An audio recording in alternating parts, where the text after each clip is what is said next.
time for Team Tonberry. Good job, Aussie. Nice going, Aussie. That was a really good run. Really good run. But it doesn't stop there. We've got 0 on the final boss as well. Yeah, 0 is also there. And also has not been slapped, thank God. Well, at least not just yet, but I think that's past the point where the slap would occur. So we'll see the same thing happen here. Stacker into Cold Blood. We got the Deep Protect, Vanille Imperil, Vanille Imperil, Vanille Imperil, Vanille Imperil. Hey, Vanille, do you want to land Imperil at any point? Oh no, he's focusing on Saz. This is scary. Oh no, Imperil's not landed. This is scary. Oh no, he's focusing on Saz. This is scary. This is, Oh no, we went to the wrong paradigm. This is scary. Okay, it's fine. Everything's fine. This is very gripping, but also very... This is... I'm experiencing flashbacks right now to both of my world record pace runs that died. Almost there. Alright, Orphan is dead, and we'll call time once the results screen is dismissed, and that is time for Team Chocobo. Choco. Go, go, go. Job 0. Yeah, nice going 0. GG on that 0. Thanks. That was so close to the sub-19 chapter 13. 1 second off. Oh, wow. Really? Did you almost get it? Holy damn. Yeah. My best was a 1906, so that's the best ever, I guess. I don't know. 1901.6. Vanille choked it, and I had like hard SAS targets, so Orphan too. Wow. Well, you did a lot of work in that run, though, 0. You pulled up a lot of time on Tonberry. Yeah.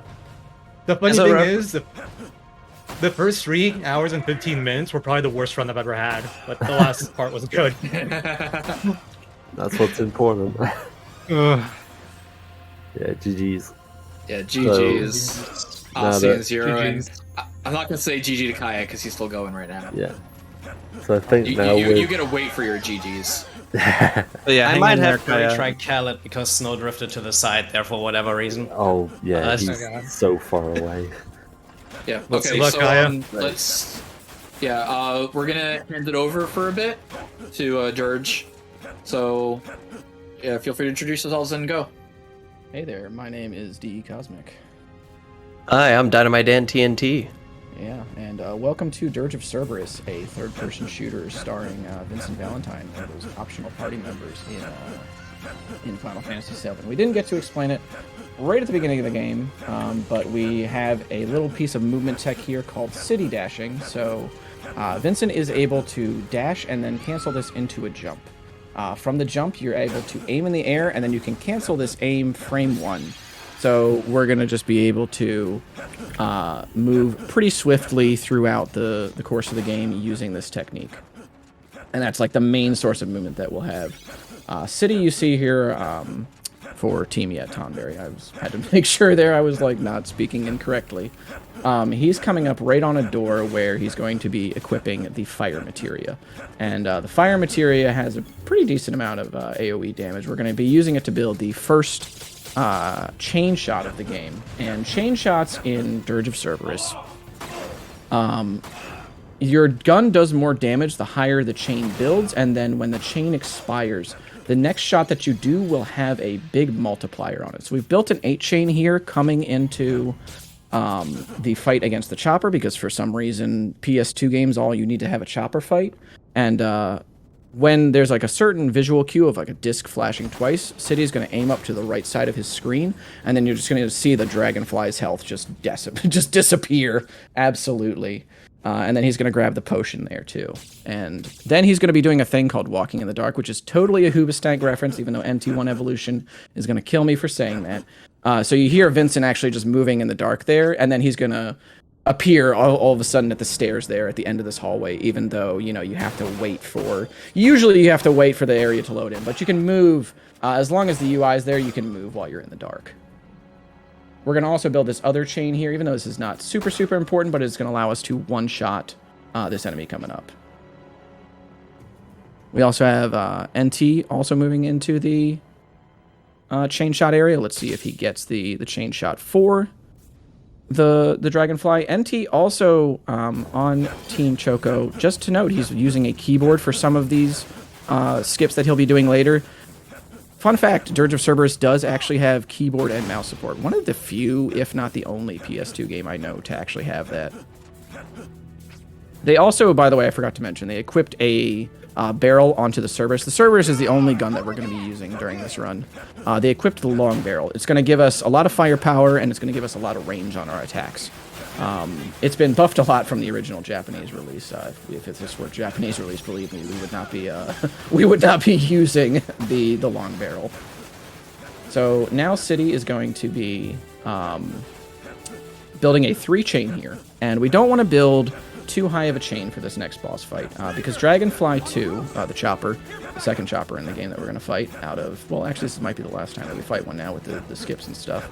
Hopefully we don't have to see the third Dragonfly during this run, but you never know. So if you over damage this fight, it will cause a problem with the way that the cycles work. So we're only going to build a 3-chain. As the fight loads in, he's going to fire a fire shot at it. I guess I could have phrased that better, but that's fine. And then he's going to shoot one regular shot at it. And then that's going to stun it, and he's going to hit these boxes here. And then build a huge chain. And then start firing at it. This is actually sort of a new strat to the run. This is like a 2-cycle on the Dragonfly. He's also going to pick up the handgun bullets here, too. Go ahead, Dan. Yeah, I was going to say, and you saw that as he was building that chain, his gun was doing increased damage on the Dragonfly, and so now he's finishing off the boss, grabbing a second limit breaker that we're going to be ended up selling in the menu coming up at the end of this chapter, and that's going to allow us to buy upgrades for our gun. NT also successfully building that 3-chain. And then City's going to move into the first menu of the game. Now, the way that menus work in this game, usually, or the shop, is basically that we're just going to be dumping, usually anyway, there's a couple of exceptions, but we're going to be dumping all of the experience that we earn, and we're going to be converting all of it to gil. So you can either level up Vincent, or you can just use it for money. We're going to be staying at like level 1 to 5 through most of this run. He's going to upgrade the Cerberus and he's twice, and then he's going to upgrade Long Barrel once. And then now that you've done all this stuff and, saved the city, or maybe not saved the city. I don't remember the plot of the game. I don't think you call them as saved.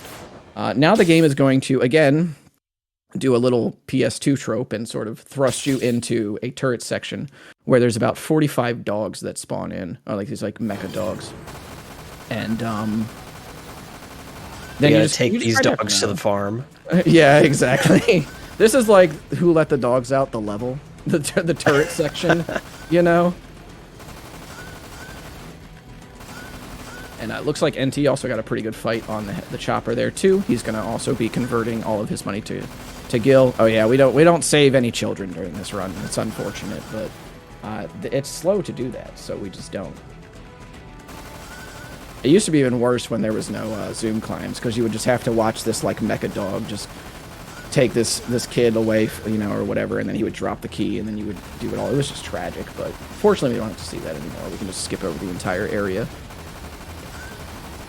This chain here that the game allows you to build, by the way, is just totally, like, not relevant at all. Like, it gives you all of this chain damage that you could be spending elsewhere, and then all it's going to do is just allow you to, like, melee this one dog faster here coming up. So this chain shot here that we're going to be building is for I forget the name of this enemy. Dan, do you remember? What enemy? The boss coming up? I forget the name. Oh, the Crimson Hound? Yes, the Crimson Hound. That's what it is. I wanted to say like Red 15, or Red 14 as a joke, but I didn't think that was correct. So yeah, the Crimson Hound. So you see City sort of delaying the shots to build up the chain, so he has like maximum amount of time between each shot to build it up. He's going to build probably about like a 13 or 14 chain here. Yeah, so about a 14 chain. So, okay, actually he's going to go for the 17, the 18, the 19, the 20. Okay, there might be a damage underflow there, but we'll see what happens when we get there. So you build this chain leading up to the Crimson Hound, and then you just city dash on up. And the Hound is always going to go to the same spot at the start of the fight.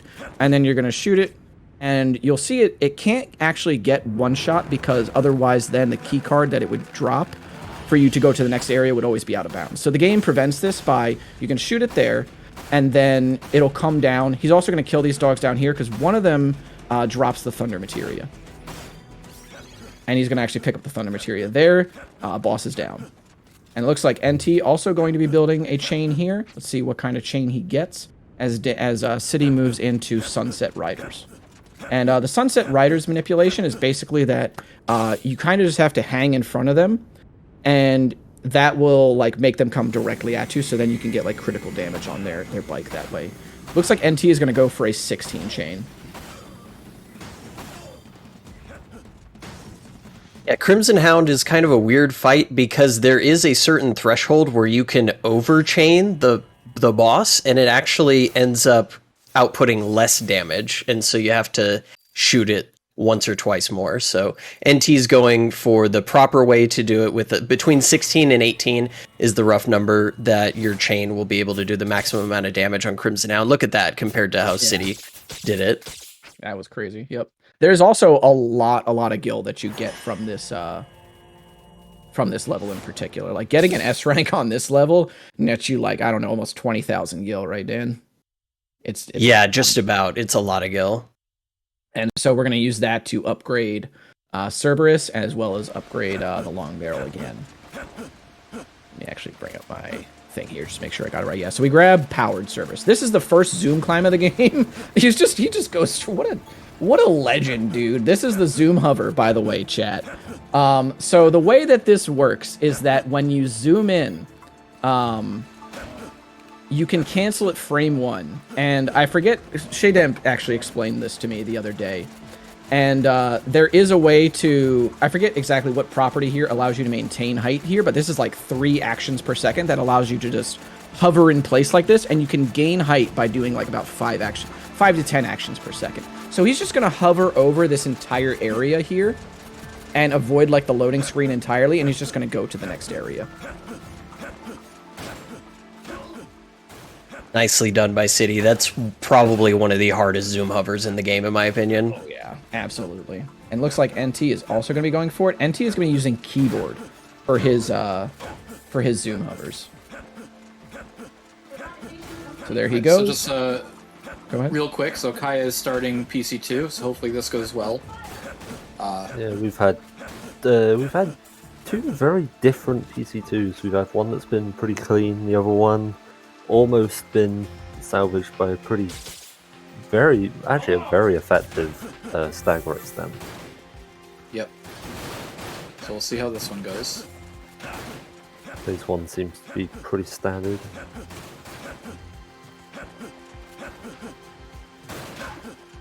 That's a really good spot for a PC to be sort of hovering in. You don't really want it too high because it just makes it like more difficult to keep the like interruptions going, basically. Yeah. I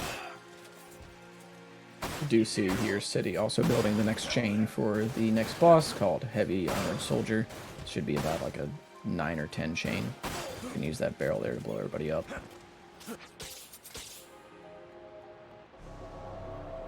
And he's going to be zooming in to maybe hopefully not hit the missile that's going to be fired. Oh, unfortunate. Oof. Ooh, and he died. That is also unfortunate. Alright, so this is now... Go ahead. Yep. Second stagger now going on for Kaya here. Started off with immediate on Eric, which was... Fine. Annoying, but manageable. Yeah, it's all going to be about just the launch here.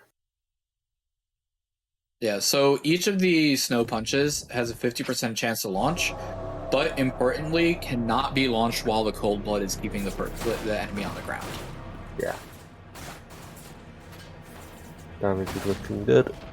Yeah, this is looking good. This should be an easy win. Oh, yeah. I should open the very clean. Nice. Go for. I think that's actually the best one.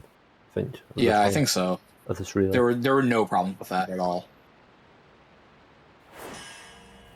All right, hand it back to you guys for 15ish minutes. Yep, all good. So it looks like with that mistake by City, NT1 seems to have caught up a lot because NT actually got the chain shot on Heavy Armored Soldier first try. So pretty sick there. There's not going to be any sort of like buying here. We're actually going to level up Vincent to level 5 because the gil reward on this level is just not great. We're going to be heading into Headquarters Under Siege at this point. This is one of the shorter missions in the game now with the zoom climbs. So you're going to see Vincent just sort of gaining infinite amounts of height in order to put himself out of bounds by doing zoom cancels or zooming in and then canceling it while he's in the air at the apex of his jump. The only caveat here is that, you know, it's hard because if you mess up the rhythm here, you're going to do a melee and that's just going to cancel the zoom climb entirely. So he's going to be going out of bounds here, or both of them, I should say, kind of at the same time.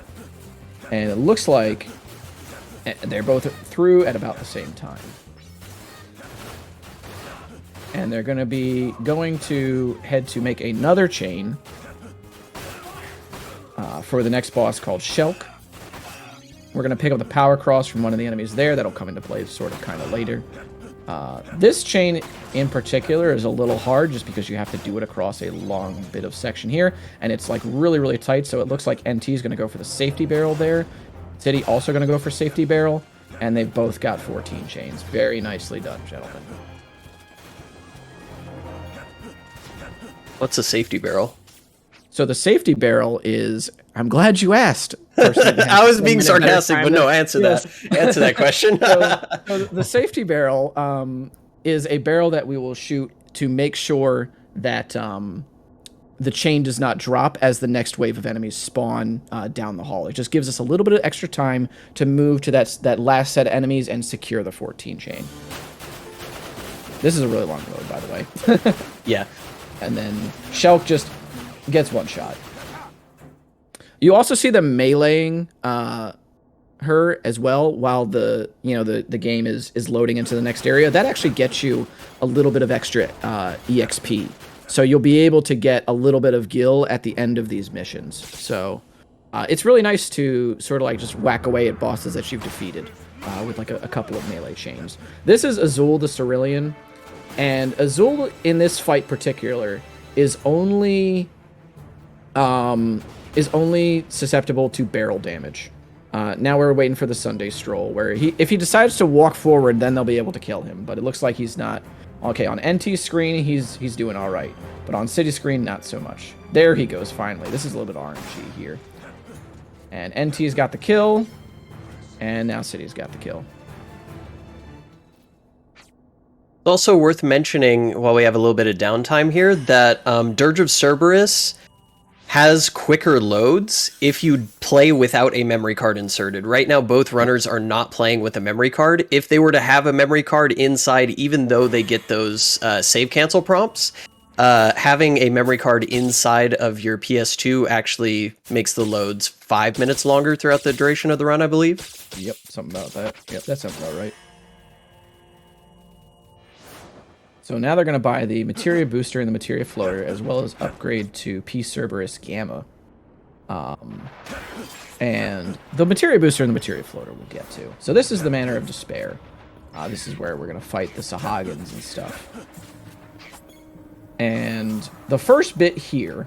so this is going to be the first instance of keycard preservation, where we're going to drop into this fight. We could technically skip this fight really, really easily, but there's a very... cool reason that we're not going to skip it. So we're going to grab the key card off of these guys. And then we're going to preserve it by climbing over this barrier here. And so now we have an extra key card in our inventory that the game will not account for. Manor of Despair, whenever you complete it, it will always take one key card out of your inventory because there's a key card for like a side area in this that you could take off of an enemy. And they're going to grab that extra keycard too from one of the Sahagins. This keycard preservation in the next level is going to allow us to skip an automated turret section. And I'm mentioning this now because it's going to go by and nothing is going to happen. And you're going to be like, what the heck? That just looks like he just opened a door. You know, like, it's just... So I'm mentioning it now because there is normally like a turret section in the next level. There's the key card right there, pick up by City as well, that you would like have to shoot down some choppers and stuff, but we're just not going to do it. These zoom climbs actually allow us to save about 2 or 3 minutes by not doing automated turret sections, which is just great. It just really helps the pace of the run a lot. NT also climbing on up this little ladder here. And this area right here, once he finishes taking out these guys, this is going to be the upgrade room where we're going to set up all of our guns. And so on the first gun, NT is going to keep the fire materia as well as the sniper scope and just put the power booster on it. The second one, he's going to put the thunder materia, the materia floater, and the materia booster. And then the third gun, he's going to put the power cross and the power booster. And what that'll all mean, we'll get into in a second here. The next bit here, while we wait for the elevator, is they're going to have to be doing another zoom climb to get over the over this like little shooting gallery thing, and that'll get us to the next area where you play as Kate Sith for like 15 seconds. So the easiest way to understand sort of the weapon loadout that we have going on for all of these weapons is that the physical damage dealer that we have is weapon 1, and that is what we're going to use through the most of the game to kill like a lot of the fodder enemies and stuff. Weapon 2 is going to be our magic gun. It has Thundaga on it currently. The way that magic upgrades work in this game is that when you have 1 materia item on there, it's level 2. If you have 2 materia items attached, it's level 3. And then it is applied to whatever materia you have equipped on the gun. So we have Thundaga for the second gun. And then the third gun is going to have more powerful melees, which is what the power cross is for. We also put a power booster on it, at least NT does, so that in some cases where we need it for backup, to just kind of like, if something like a melee situation kind of goes awry, you can just sort of shoot it, and then you have the same sort of power as gun 1. Right now, NT is entering the Kate Sith or Ket Shi stealth section, for those who listen to every FNFF podcast. I would like some chat participation, if you guys wouldn't mind. Anybody who has any Ket Shi emotes, please spam them now in chat. It is known that it will make the runners run faster if you spam Ket Shi emotes in chat. Absolutely. His, ooh, he got the load screen there, too.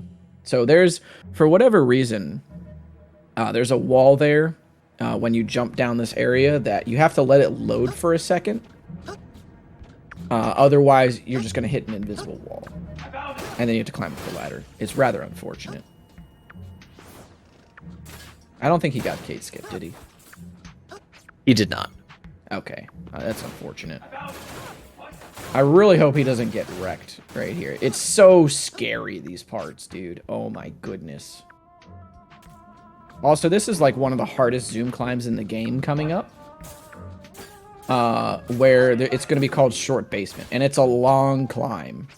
And it's going to allow us to go into a room that wouldn't normally be accessible at this point in the game. You would have to like go up and around in order to get to it. But first, they're just going to load this cutscene.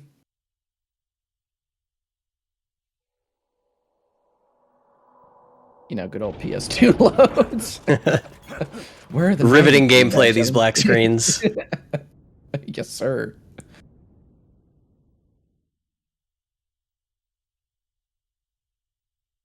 And then here's the zoom climb from NT, and I think City will be starting his up soon. It looks like he's got it. I mean, commentators curse, but very nicely done by NT. Let's see if City can keep pace here. And then they're going to be starting to build a chain here in Short Basement as well. Okay, there we go. Okay. Let's see if he can go for it. Looks like City's going to also get the climb as well. He gets it. Excellent from both of them. And it looks like NT is also going to be attempting the basement chain. It looks like he's got an 11 chain. Ooh, it expires. Okay, he's got an 11 chain, though. I think he's just going to hold this until the boss. And we'll see what City is going to opt for as well. See if City gets it. He's also got it. Looks like he's going to get the 10 chain here. Oh, no, it looks like NT accidentally meleeed. Oh, no. Okay. Good thing there's a backup here. Yep, absolutely. It's gonna go for the lobby chain. Boom. Okay. Okay, excellent. And it looks like, I think that, yep, there's the 11 chain. Okay, he's got the 11 chain. City, again, as I thought, moving forward. You saw the little play there too, where he didn't mass jump. He just let Vincent get up and just healed through. Really nice adjustment there by City to just make sure that there wasn't an accidental input that would have dropped the chain.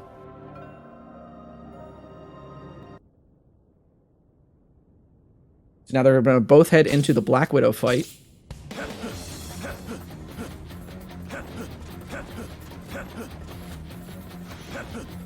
And now you're just going to see this boss's health just get decimated by Thundaga. You probably hear it a lot during this marathon, but blink and you'll miss it. Exactly. There you go. Boom. 9,999 damage. That boss is down. If I could just interject Go very for it. quickly. It actually looks like Kaya has managed to keep the interruption into second stagger on Tiamat, so this is going to be a very clean fight. All the buffs intact, all debuffs are on. Really good to Technically, see we don't this strat. need poison, but it does help. Just Yeah. as, a bit extra damage. Yeah, you can see all the damage coming in here. This is damage that you would never really have seen before this strat came in. Yeah, 148, very nice. You can carry on. Sounds good. Appreciate it. So it looks like they're going to gear up here for the next level.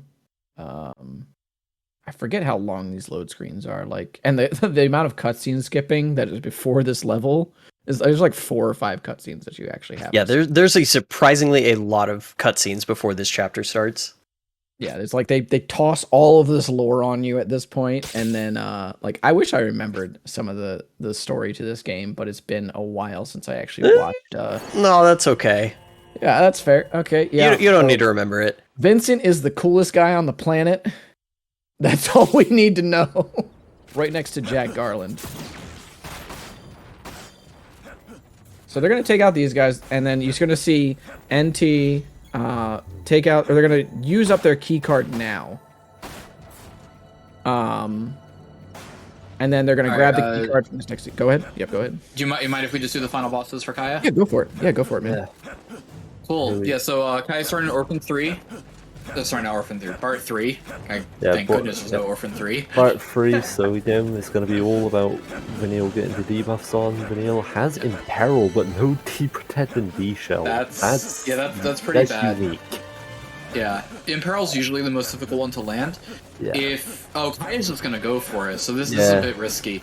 If the Deprotect doesn't land before the stagger happens, this is a lost fight, more or less. Here we go. Alright, let's see. Vanille, can you do it? Deprotect D-Shell on. No, I don't. Okay, maybe. This might work. We'll see. It'll probably be close. It's technically possible. I mean, not technically possible. You can do it if you realize that you're not going to kill by the end. Faz The doesn't have ultimate adrenaline. is... Oh, we never actually talked about adrenaline. So there's been something we've been keeping track of the entire time, which is an ability called Adrenaline, where if you're in green HP, your strength increases. Alright, that's a very short explanation. Yeah. So if we don't actually end up killing, Ultima is on roughly a 40-45 second timer. I don't remember the exact number, but it will keep on repeating, and we know when it's going to happen. So if we know that we're not going to kill in time, we have to go to Consolidation and make sure that we heal up. So we're gonna have to go to Consolidation. Here's the Ultima.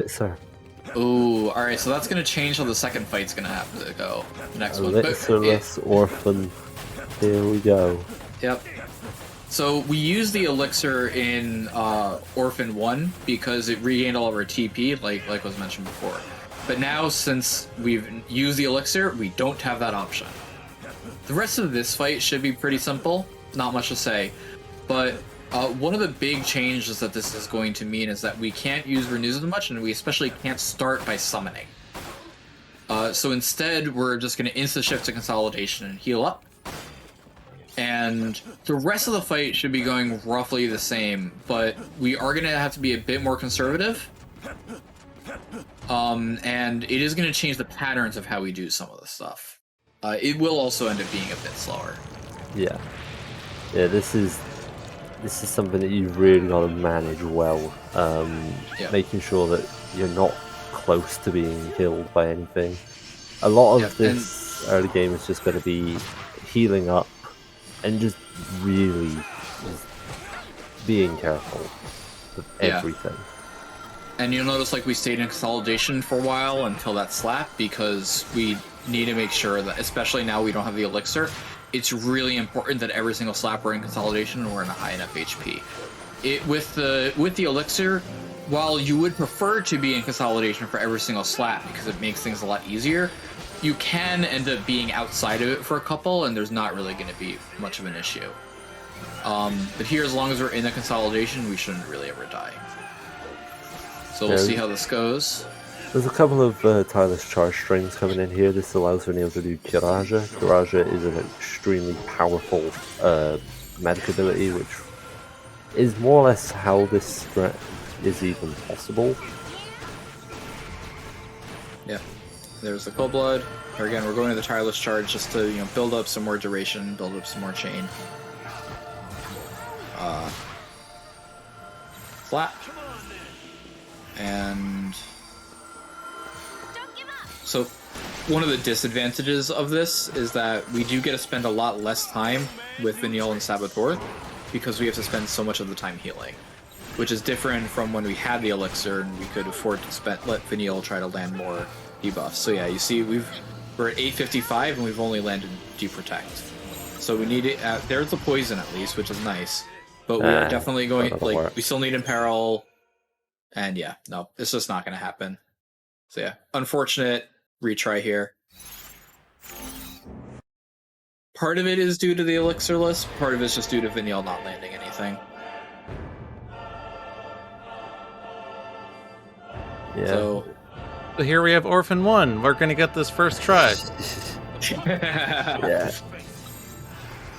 Yeah. Yep. There's the consolidation again. Let's hope this one goes better. Like Vanille's just being a bit of a diva, wants to make everything in the fight about her. If you Dirge of Cerberus guys need to save like anything, feel free to. Really all that we missed was the chain shot on the next Black Widow boss, but now this is sort of like this is the downtime section of the run where we're just kind of walking around the Shara talking to people, so this is really the perfect time for you guys to cut loose and do your thing as your game wraps up. Beautiful. Alright, cool. Yeah, so the rest of this is more or less what we've seen already in the first part of the fight. It's only been minute 30 so far, but yeah, doing elixirless is significantly more difficult, and is more reliant on the RNG because we need Vanille to land the stuff even more important, even more than we had before. So, Vanille's still not landing anything. Not great.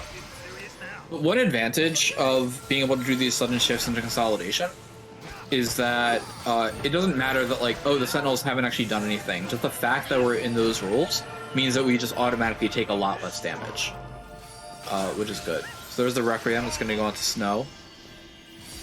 We have an Imperil, so that's one out of the way. Just gotta get the other three very quickly. There's the Poison. That's all three. Nice. Alright, so the rest of this fight should be pretty good. We're still not gonna be able to use the elixir, so we still have access to both our Renew and our Summon. And after the Merciless Judgment and Opposite Extremes is when we're going to be aiming to use that Renew.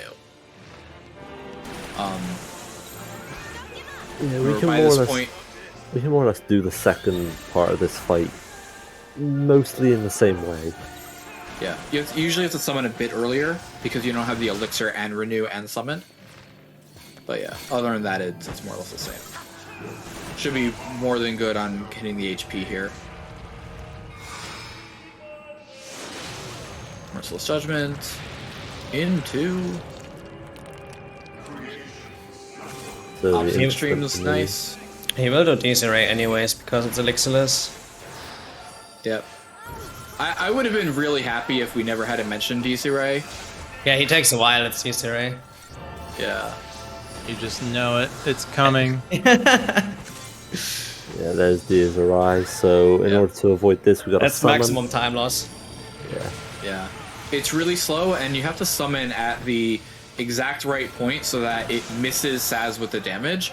Otherwise, Saz will die, as will the rest of your party. Like, if you summon way too late, your entire party's gonna die. If you summon too early, it will KO Saz, and then Brunhilde will revive him, but now you have to survive the rest of the fight without the summon sending off all the cures, and like, you can do it, but you don't really want to do it. So it's like a really precise timing window to summon cancel, and be able to not die there. So Kai managed to do it perfectly. That's Orphan 1 down. And so now we just have 6 cutscenes to skip. Orphan 2, and then... This is my favorite, because all of a sudden Snow and Vanille show up! Yes! Yeah, Team Rock Runner, get ready. It's like a minute now, if I don't die. Yep. And when you I kill mean, the- I wish you hadn't said that one line there. But I mean, I think I died enough this run, so it's fine. My auto splitter says 5 deaths, so... look, Yeah. it's not a real run until you die to Orphan 2. I'm sorry, that's just how it is. Can confirm. Alright, so we're seeing Orphan 2 again. Usual routine, buff everyone. Get the haste on everyone. Get haste and frost and snow. Specifically timed so that we ATB or writing animation cancel snow with the ATB refresh. No slap yet. Yeah, he won't slap. The second one should be cancelled. Yep, looks good. But now when will Imperil happen? Who knows? It's a We mystery. shall Only Imperil. Vanille reveals the secrets. We got the Oh, D well, shell, that we was got really the Imperil. fast. We got the Imperil. Yep, so we just need the that deep was it. protect. Saz isn't And there we focused go. down. This is clean. Yep.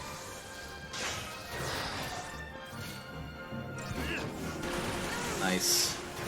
Yep, get ready, Team Mog. I'll count down now. 3, 2, 1, go. And GG. Thanks very much, Kaya, and GG's to the FF13 guys. Yeah. GG's. Yeah. Have fun, guys. Yep, so Thank you.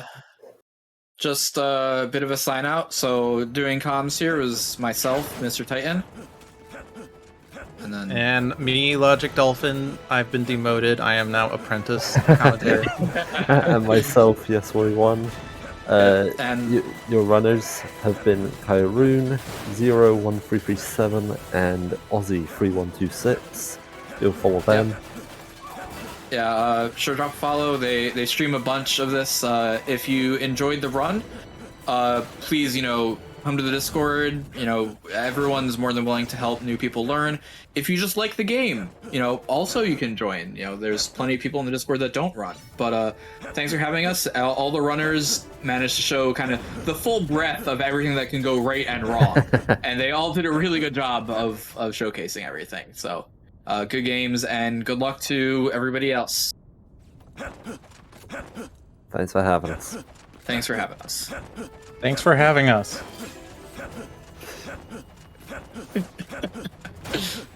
All right, later. Okay. All right. So, so Dirge time, full time. How about that? All right. So we got Dan here on the first level as well.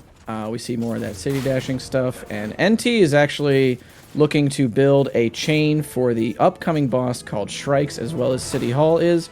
This Shrikes chain is pretty darn difficult because it has a ton of reward because it's going to allow us to. Oh, geez, that was a good one. Okay, so looks like City Hall's going for it as well. So the thing about the way this game calculates Gil reward is that the amount of damage you will do to enemies will play into the reward that you get for EXP and Gil. And we're about to try and hit this next boss with a ton of damage on a couple of the targets. And even though this is not going to kill the boss, it's going to do so much damage that it's going to allow us to get tons and tons of gil out of this boss. So you're going to see NT like shooting the Shrikes here, and then once he takes them down, once the results screen pops up, you're going to see like a ton of just damage come out. And looks like City Hall actually missed it, so that's not great, but there's plenty of ways that he can recover this as well. Dan also heading through the City of Calm.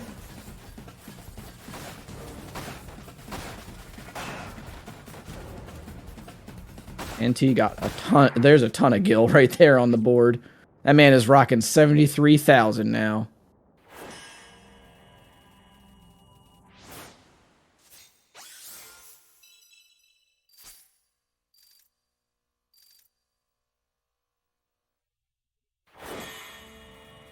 And then now we're going to be moving into Fight for the Central Complex. As NT is going to be heading to... I don't know if he's going to do the skip here. There was like recently a skip that was found in this game where you can just try to like jump over one, like double jump over one of the triggers that causes the enemies to spawn. That brings up the barrier. We'll see if he goes for it. I don't know if he got it. Okay, he did not get it. That's fine. But it doesn't really lose any time to go for it, so that's fine. I don't know if City's going to go for it. Looks like Dan also heading into the first Dragonfly fight. See how that goes. Takes it out. 2 shots. Good to go. Looks like City is also going to elect to hover over that wall, and no enemies are going to spawn there on City's side, so he's going to gain a little bit of time back there by choosing to zoom hover over that little fight trigger there. This right here, this is the RNG barriers where the hallway kind of just, you have to avoid these mines that are everywhere. You can't take them out. City is going to opt to hover over the barriers here, while NT is just going to kind of roll the dice. And it looks like he is out. City having a little trouble getting over the invisible walls here in order to climb past the barriers. Don't know if I really agree with that decision, but here he goes, I guess.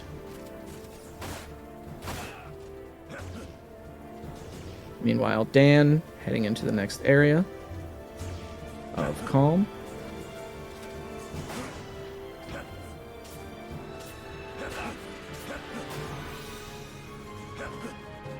NT going to take out that guy on the turret there. Looks like City is finally through. And he's going to go ahead and just skip through all these guys. Do the save cancel. NT gets the Thundaga on the enemy with the key card there. As City Hall takes out the Black Widow on his screen. Dan gunning for those boxes there to grab the key card. Start building the chain for Dragonfly 2. Gets the 3 chain. Good to go. NT waiting on the elevator. Everybody loves those PS2 elevator rides. Let's see if City can get the Thundaga on this enemy in the room here. There he goes. He's going to run away, though. There he goes. All right, cool. He got him.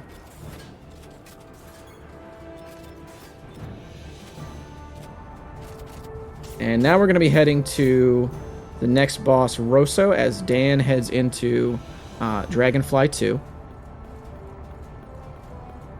And we'll see if he can get the new strat here. Going to get the first stun. Go for the boxes. Got him. Gets the 5 chain. Going to take out a lot of health. Looks like NT's going to start building the chain here for Rosso. And this is going to lead up to a strat called Limit Flex. And Limit Flex, basically, in order to make this as simple as possible, if you headshot Rosso with a high enough chain, and then you cancel into a Limit Breaker move so that Vincent transforms into his Galleon Beast form, the Limit form, it will skip Rosso's second phase. Because normally, if you shoot her, it will cap her out at a certain threshold, and then keep her there for the second phase, and then you'd have to fight her normally. But if we get the Limit Flex, then it just skips the whole fight entirely. And he gets the Limit Flex. Very nicely done by NT1. And that is Rosso down. Oh, never mind. Almost. Okay, I spoke too soon. Wait a minute. Is she good? What's going on here? Okay, she's dead. Yeah, I thought so. Okay, I wasn't tripping. Cool. been waiting for this darling. Dan gonna be heading into, looks like the Guardhounds. City gonna try and go for the limit flex. Does it too early. Does not even shoot the shot here. Gonna have to transform out of Galleon Beast and try again for the limit flex. Fortunately, the chain is not expired. He can hold this and he can salvage it. Ooh, and she just, she is slippery. And he gets a good chain there. I think he might be good. I think he might have done. Might have happened. Oh, he might have to fight her still. He's going to be down a limit breaker, but there's plenty of like backup limit breakers to make up for that. So limit flex, basically what happens is you can cancel a gunshot into a limit breaker item. And the limit flex, specifically for the Rosso fight, once she reaches a certain amount of health, she'll go into her second phase. But if you cancel into limit breaker, for whatever reason, the game will just account for all of the damage that you've done to her. And even if it bypasses her second phase, it won't force her second phase. It will just do a ton of damage, and it will ignore its usual parameters for her going into her second phase. So you can technically one-shot her, whereas before, if you didn't do limit flex, you would have to fight her normally in her second phase at like a certain amount of health. It looks like Dan is going to be building the chain to go into Crimson Hound, as NT is making his way through an Empire in Ruins here. Is it possible to learn the power of limit flex from a Jedi? Possibly. Possibly. And it looks like Dan has a 18 chain heading into Crimson Hound, so he should be here. He should be good.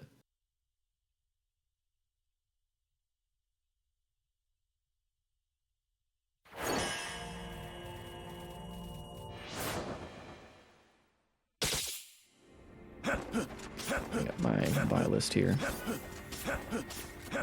Yeah, so Power Cross Beta looks like on City's end. It's just going to go ahead and menu. As there goes down Crimson Hound on Dan's screen. He's going to also grab that Thunder Materia again. As NT heads into the Black Widow fight. And City is right behind him by about a minute or so, I want to say. NT has really pulled ahead here. Just the consistency. Very, very nice. Look at that damage coming out from the Thundaga. Thundaga, by the way, does like 999 damage. It's a lot of damage. in this version of the game. It's actually incredible. And Pegasus Riders goes down on Dan's screen as well as City heads towards that twin Black Widow fight. NT's gonna ride the elevator.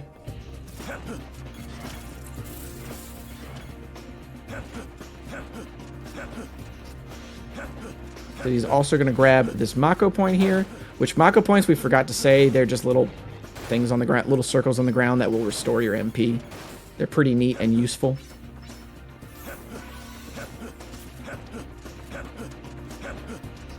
NT, go ahead, dashing through these. I forget what you would call this. This evil headquarters, this Death Star for Deep Ground. Death Star. I said Death Store.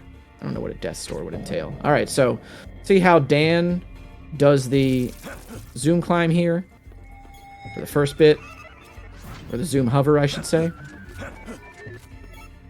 Good stuff by Dan. Gets right over that barrier there. And NT has now encountered the first bathroom break of the run, where you kind of just get to ride the elevator down and just chill out. It's like Dan is also going to go for that first zoom climb, or that second zoom climb and hover there. And Black Widow goes down on City Hall's screen. So here comes Dan with the zoom hover. Dynamite Dan does indeed currently hold world record.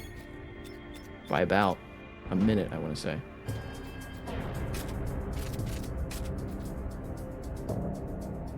Right over the barrier there for Dan. Very nicely done. A little bit slow on the ascent, but we take those. Gonna also grab those high potions there. Very nice. Heal on up. I should know, by the way, like, especially during some of these early levels where they want you to have leveled up, or these later levels where you're under-leveled, making sure that you're, like, menued to, like, the correct healing item to just make sure that you have efficient healing is, like, super important in this game.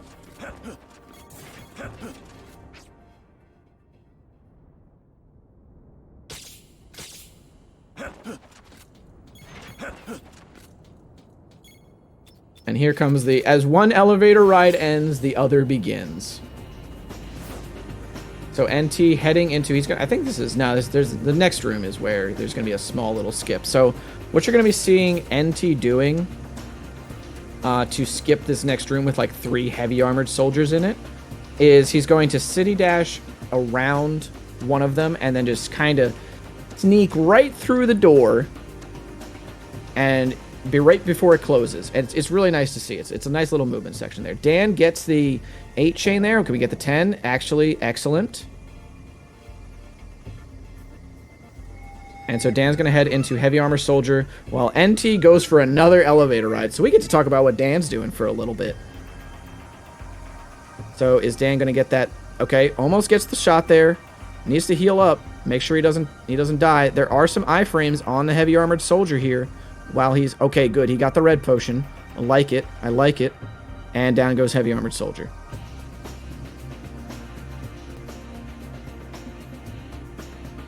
So, chat, have you had any nice Danishes lately? I love me a good Danish. Strawberry mostly, but, you know... strawberry cheese Danish is pretty good. Although... Fruit's pretty good, yeah. But like strawberry cheese, like together, it's just like a nice little thing here. This is really risky here by NT. If any of these mines go off, he could just explode.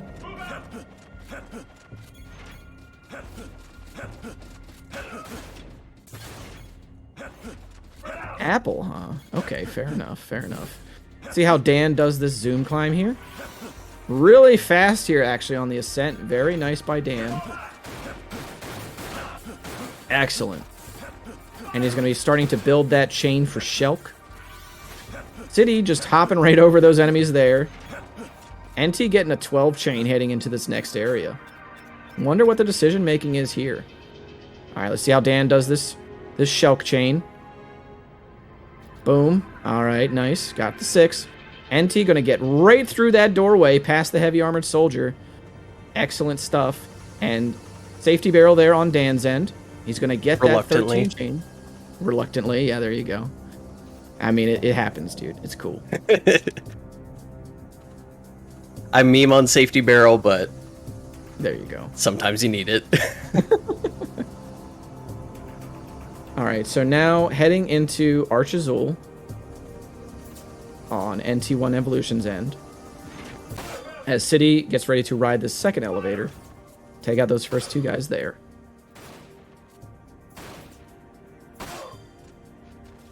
So he's going to try and... He's going to let Neo Azul... I'm sorry. Oh, there's Thundaga there on Neo Azul. That's pretty dope. And then Neo Azul is down. And now NT is going to switch to the 3rd gun here. And he's going to get out a Limit Breaker. And now Arch Azul, he's going to just kind of melee him to death. And Arch Azul, he's just going to have to heal through all the damage that Arch Azul does to him. There you go. He better heal. Okay, I was about to say. Azul the Cerulean on Dan's end here. And Azul is down. Good old swipes from the Galleon Beast limit form there. Coming in clutch. And they are actually powered up by the power cross that's on that 3rd weapon. It's pretty much like one of 2 instances of the game where we need that power cross in order to just make sure that the fight goes a little bit faster. Otherwise, it'd be heck. City building the chain here for Neo Azul.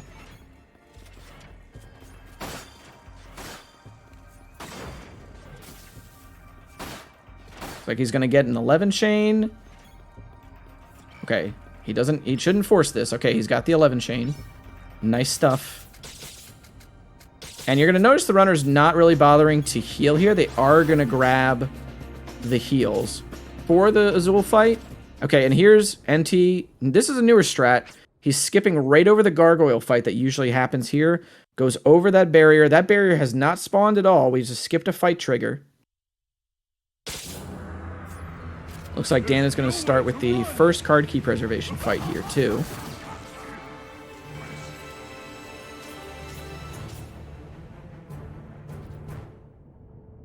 And NT is going to do another card key preservation as Neo Azul goes down on City's screen. He's going to move into Arch Azul. So a lot of the zoom climbs that you're going to be seeing on this Shinra's Dark Secret level that NT is on right now is going to be to preserve key cards that we're going to be using to skip rooms and a turret section later on.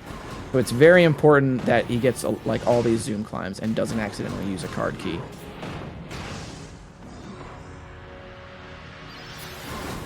Okay, good. All right, I thought that City died there for a second, but he had the Phoenix down in clutch. All right. So Dan grabs the card key there, going to head on up. NT going to take out all these enemies for safety. And then zoom climb on up over this as City moves on into Shinra's Dark Secret.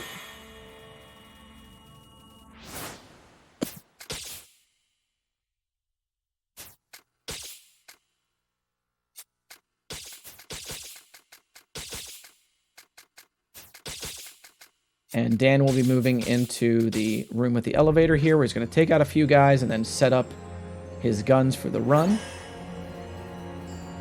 As NT is in the Black Armor Soldier room. The Black Armor Soldiers are actually resistant to physical attacks, so we use Thundaga on them. And now that they're dead, we're going to be able to take out this guy in the center of the room who is susceptible to physical attacks. And then we can use the key card from there to move onward. And we did the math at some point where it's actually just easier to do that room normally. And then, uh-oh. Is he going to go for it? He's just going to go for it, man. What a legend. He doesn't even bother to kill any enemies in this room. He just went for that zoom hover. My goodness, NT. You madman.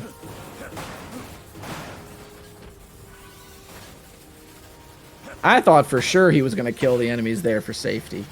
That man was talking up the marathon safety strats before the relay, and he's like, watch this, dog.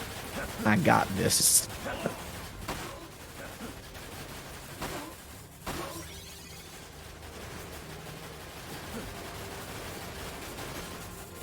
So now Dan is going to do the zoom hover here to skip the shooting gallery section, as City is going to be a legend himself and go for a zoom climb.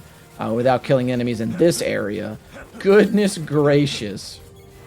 There's also an auto-scroller going on NT's screen, where this is another like sort of bathroom break area, especially if you have a Phoenix down, because normally Phoenix downs are time lost by a couple of, what's it called?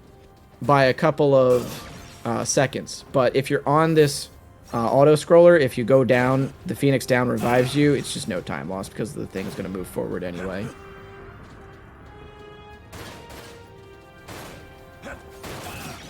Dan on the Kate Sith as City goes into the Black Armor Soldier room.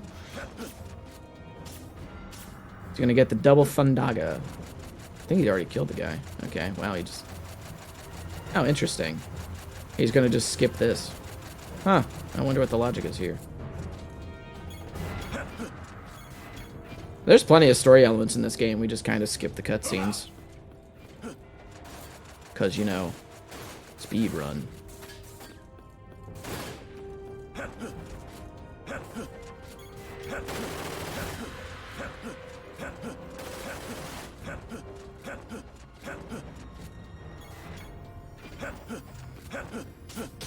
Is there anything interesting I can tell you about Vincent's story? I don't actually remember the story of the game because it's been about 2 years, I think, maybe a year and a half since I actually watched the story for this game. You do find out that Vincent's dad is Hojo. I think it's Hojo is his dad. I think it's Sephiroth's dad is Hojo. Sephiroth's dad is Hojo. That's what it is. Okay, well, you know, so Vincent is just less interesting now. That's unfortunate.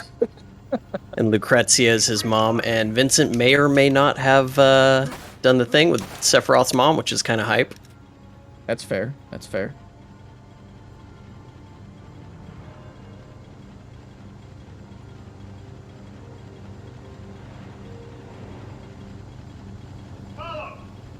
So Dan moving into the Manor of Despair chain.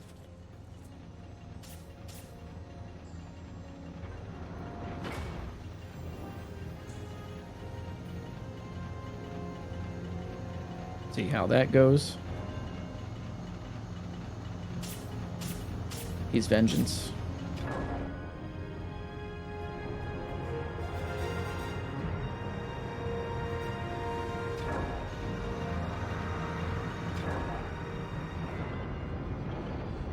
It looks like we're at the end of the auto-scroller section there. Looks like Dan is going to net himself an 11 chain here. 14. 14, my man. The legend himself going for the full chain in Marathon. Let's go. Let's go Team Mog.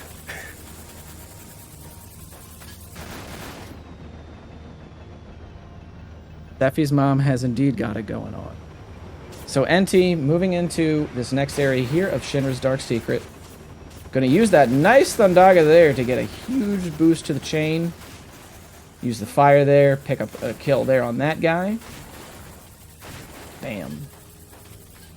Huge chain here from NT. Not really going to be worth a ton, but it is really nice to see the chain build there. This is going to be another sort of zoom hover. This is going to be one of the easier ones in the game. He's going to walk up these steps here and just sort of clear over this little gap here. So we're going to preserve that little key card there. We don't need to worry about that at all. See you later, buddy. Peace out.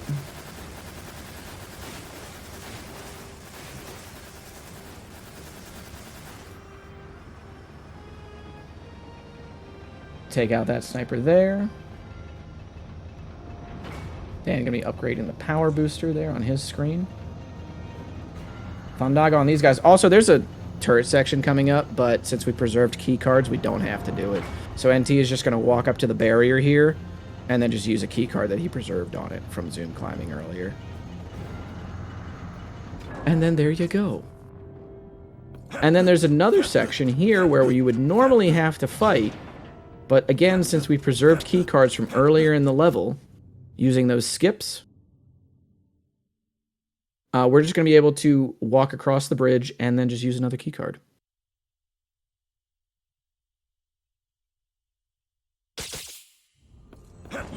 Dan going to be using the key card here as City moves into the next area of Shinra's Dark Secret. Dan is going to get that key card there from the little enemy. I forget the name of it. Definitely an FF7 enemy. But I just totally forget the name.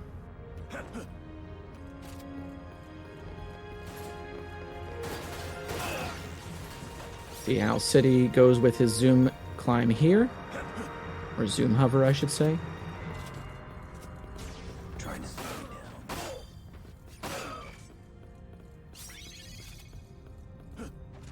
So here's City, got the key card.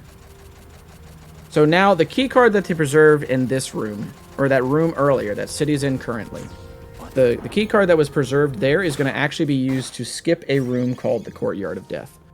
And normally you would have to take out all these dudes while avoiding tons and tons of damage, and usually you would like kind of go down and you'd have to like hang back and stuff. But we're going to be able to just kind of run through here. Good menuing there on the items by NT as well. And just moves cleanly through. As City gets ready to, he's going to grab the key card there, Thundaga these enemies that are coming up. Ooh, misses the Thundaga. Going to have to use an Ether. All good.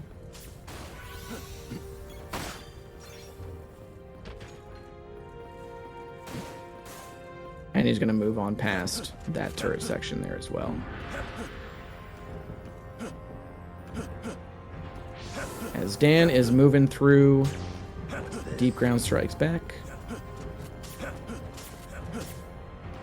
Moving. I actually love the movement in this run. It's so fun to do. You just have to get like a certain rhythm down and then you just got it. You just got it. So now NT is going to be moving into the fight against Nero the Sable. And he's going to be trying to go for headshots here. And eventually Nero is going to split into 3 parts. He actually jumped like immediately. That's like, I barely ever see that happen in NT's runs. That's really weird.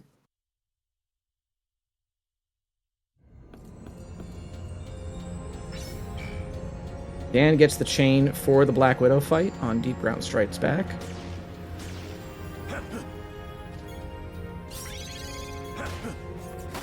Nero the Sable, almost down on NT's screen. Though this run is not 144, it's about 120 now.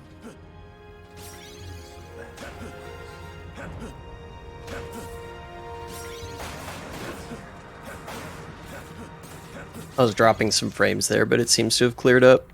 Yeah, seems good. Yeah, once Zoom climbs got found out and people got better at the game, a lot of time got shaved off the run. It was pretty dope. Like, City Hall just gonna kind of gung-ho for it. He's not even gonna go for a chain here. Alright, he's gonna go down. Got the Phoenix down. He's gonna just move on through. Moseying.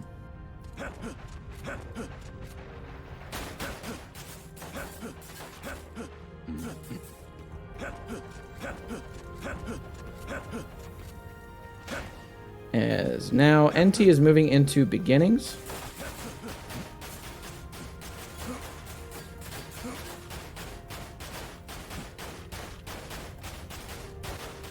And beginnings is a pretty straightforward level. There's just kind of a lot of movement.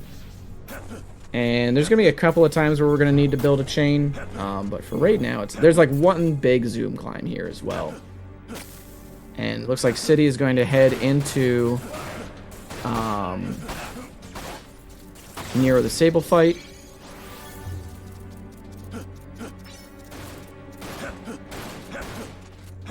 Long a casual playthrough of Dirge takes? I want to say probably like 10 hours. It's like your standard, you know, your standard third-person shooter on the PS2, really. Because, you know, you gotta watch cutscenes and everything. So.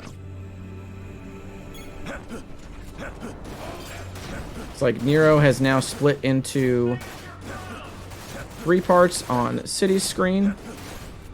Gonna try and take him down.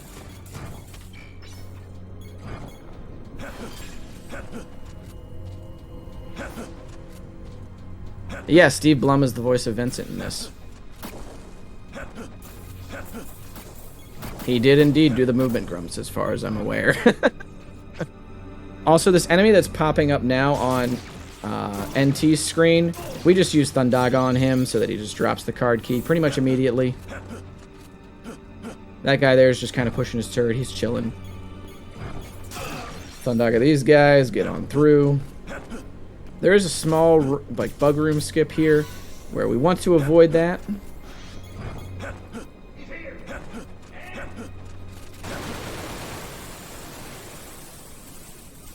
And he's just going to jump right around these bugs. Very clean. Very nice.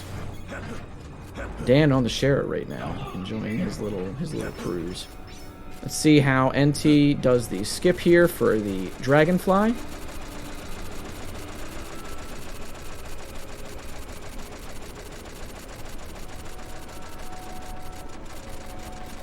City heading into the beginning of beginnings. And boom, NT gets the skip over the Dragonfly. So we do not have to fight another chopper.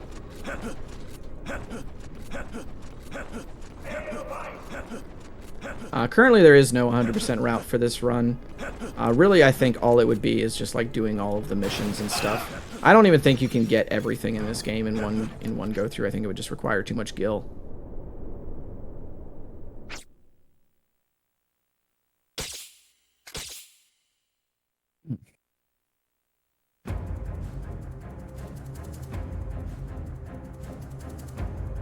And so here comes Arachnero on NT's screen. And so Arachnero is going to be off the screen pretty soon. Pretty much all you got to do is just shoot right at the center there.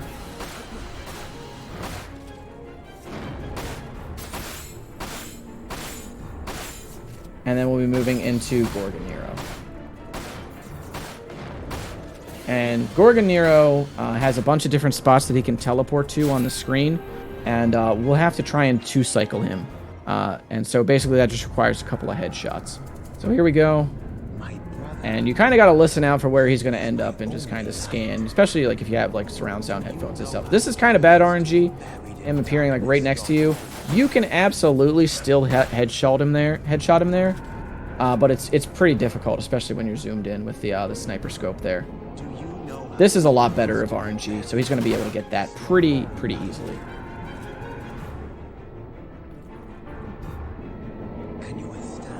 Pretty good RNG there again, and down goes Gorgonero. As we see City Hall kind of heading into that bug room there. We're going to see if he gets the skip for the bug room.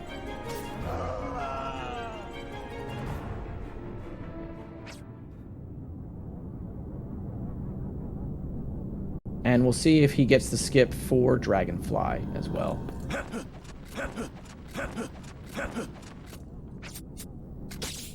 As NT goes into the fight against Vice, the Immaculate.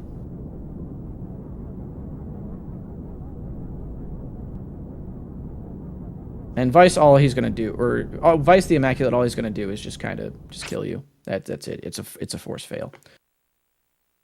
Let's see if City gets that that skip there. Good Dragonfly skip by City. Excellent stuff. Dan moving into Midgar Assault there. And NT just going to let Vice the Immaculate go to town here.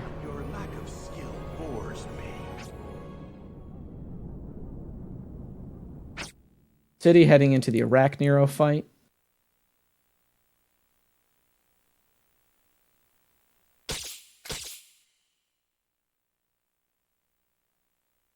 Dan is going to go for the zoom climb here on Midgar Assault. We missed this a little bit earlier because during the Final Fantasy final boss fight.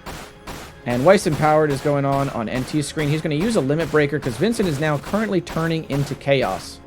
And so you use a limit breaker here to sort of get like a super high firing speed. And then you can just sort of, decimate his health. Dan going for this zoom climb. And is going to get the zoom climb perfectly. Good stuff. Arachnero probably about to go down on City screen as Vice Empowered goes down on NT screen. It's like Dan is going to now be setting up the chain for the commander on this level.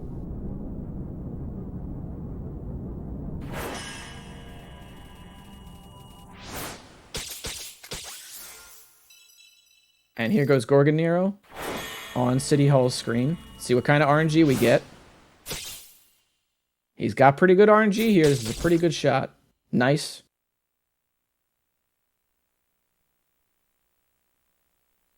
Dan's got the 6 chain there. This should be enough to carry him through. And Gorgonero goes down for City Hall. Now on NT's screen, Vincent has turned into Chaos, so nobody alert Jack Garland. Luckily, we passed him earlier because, Stranger of Paradise was like a day ago. So Jack Garland isn't around to take him down before the end of the game. But now Vincent has the ability to dash super, super fast. We don't even need to do city dashing anymore. You just kind of hit the dash button and then you just go. And he has a gun called, I think, Death Penalty. Or Death Sentence. I think it's Death Penalty. Death Penalty. Death Penalty. Okay. And so Death Penalty does a ton of damage. And the weird sort of like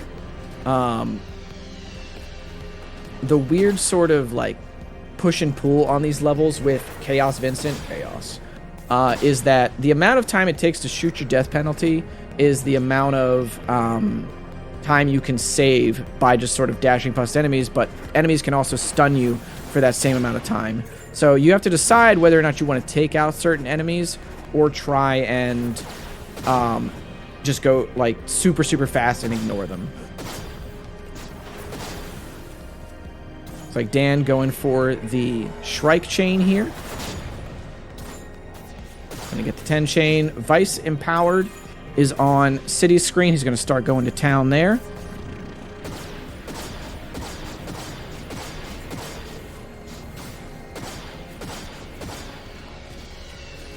NT wrapping up a wave there on his screen. And then we're gonna start hearing the Gact theme. Yes, Gact did do the theme for this game. So everybody better get those cat jams out once the music starts. Unless NT turned his music off, which that would be unfortunate. And Dan gets the shot on the strikes there. So a lot of damage, a lot of gil going to be coming his way.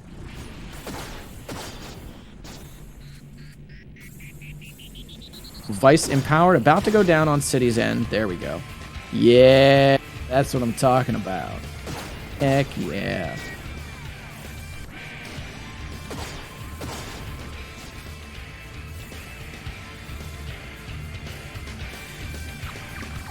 Dan got a ton of gil there. Jeez, man.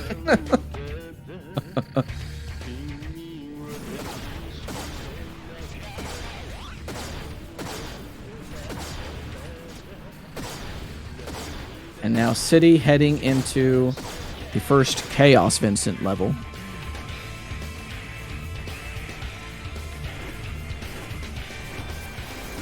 As NT is getting ready to kind of just dash on up this tower here. Dan heading through, fight for the central complex.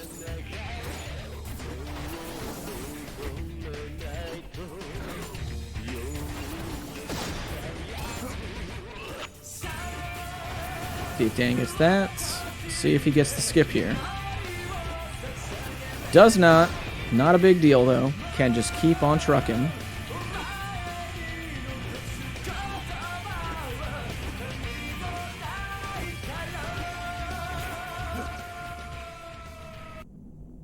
Here comes City on the Chaos, Vincent. And NT heading into the final level here.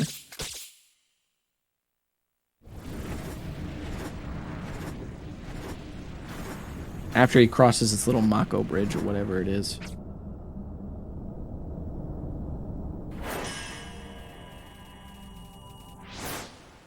Really good barrier RNG here on Dan's end as well.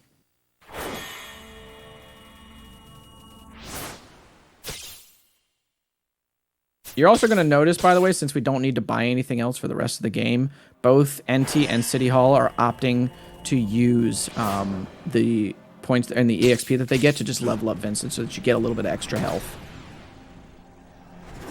So this is Crystal Feelers. The game kind of just rolls a die to decide what crystal is going to open up. So which one opens up is entirely random, and you can lose, you know, upwards of like 40 seconds if the game just rolls badly for you here. And all it takes in order to take them out is just one melee from Chaos Vincent, so...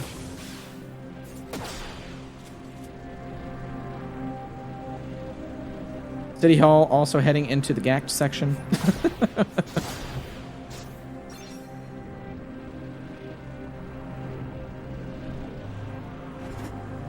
This is pretty decent feelers so far.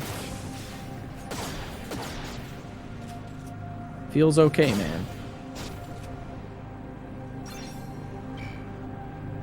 Dan takes down the Black Widow there. And is going to be heading into Rosso.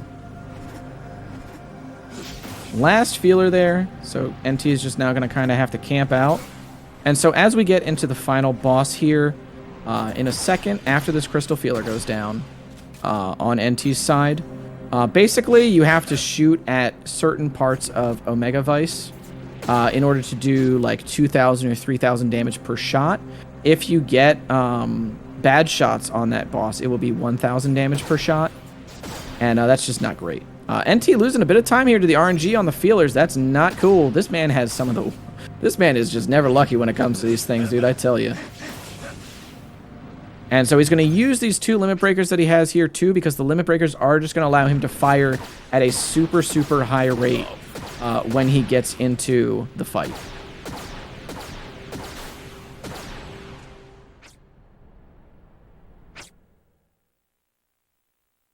See here the Rosso on Dan's end.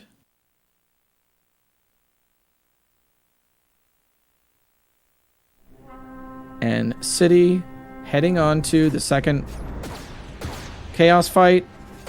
NT going to use the limit breaker there on Omega Vice. Really good shots here on NT's side.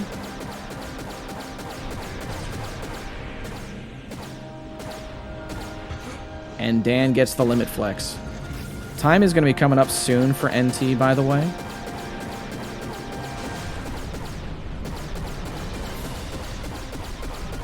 And that's time for... I forget what team that NT is on.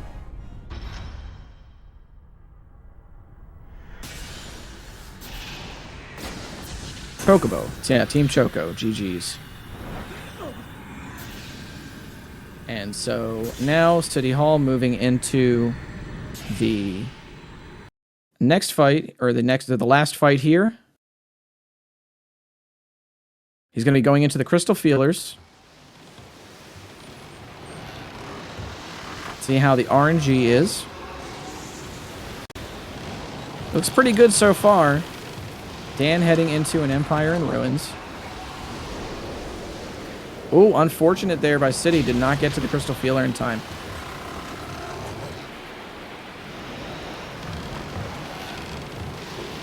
Oh, misses 2 in a row. That is super unfortunate. Okay, let's try for this one. Okay, he gets that one. Excellent.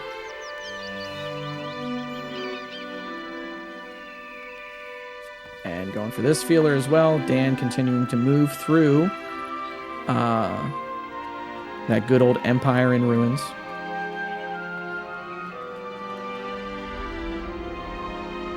Crystal Feeler's almost down on City Hall's end. I think 2 more feelers for City Hall. Yep, so here's the last one. Dan continuing to head into the good old the Twin Black Widow fight. Should be in a few rooms here.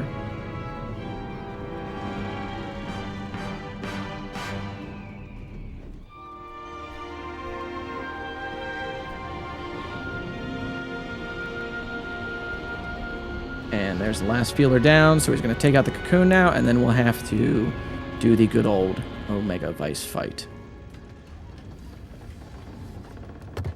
Gonna zoom on in. Shoot him. Shoot him, shoot him.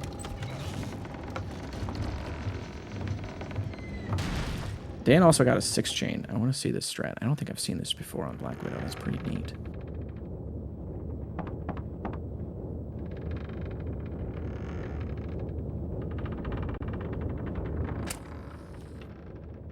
And here comes Omega Vice. So time is also coming up for Team Tonberry. See what City can pull out here.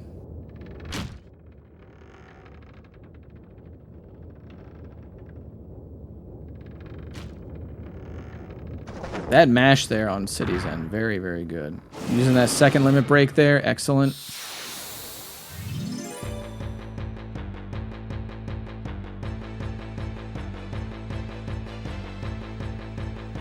And that is going to be time for Team Mog. GG's there. And I think I gotta throw it over for a little bit here to the FF9 guys, probably, as Dan heads into, I think, the first of a few elevators on Empire in Ruins here. Hey, thanks, Cosmic. Appreciate it. Hello, everyone. Welcome to FF9.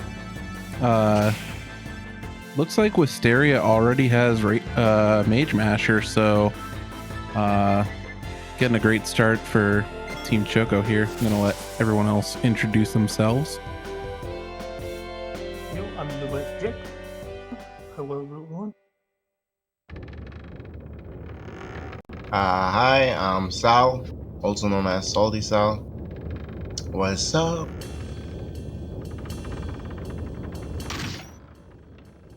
This is a really fast mage masher you got here, right? Yeah, it's very fast. And he's playing JP, so I think his timer started early. I'm not sure, but either way, it's a very fast mage masher. Yeah, super fast. All right, we got.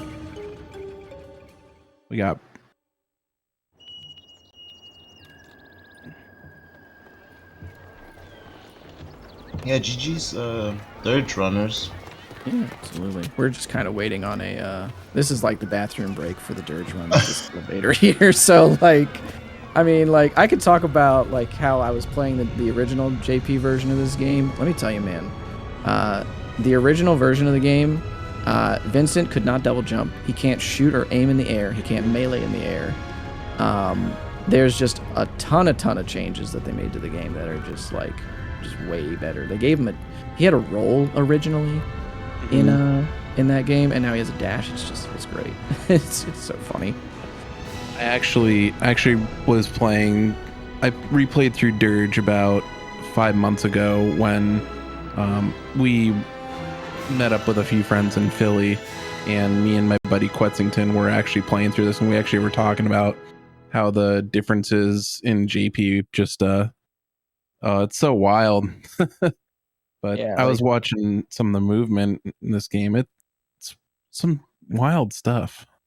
Yeah, it's I mean, when I first got into the Dirge run, I was actually not only surprised at how much speed tech there actually was, but just how optimized all of it was. There's just a very dedicated core of the running community that just has really just kind of folded the game in half and just really figured out so much. It's really impressive just how much there is to the run now. Yeah, it's great to see it on the relay stage. All right, we got Brutals going into Mage Masher. Chat, let us know how many Mage Masher attempts is it going to take? How many steal attempts is it going to take for Brutals to get the Mage Masher? I think Brutals got some kind of special manip going on.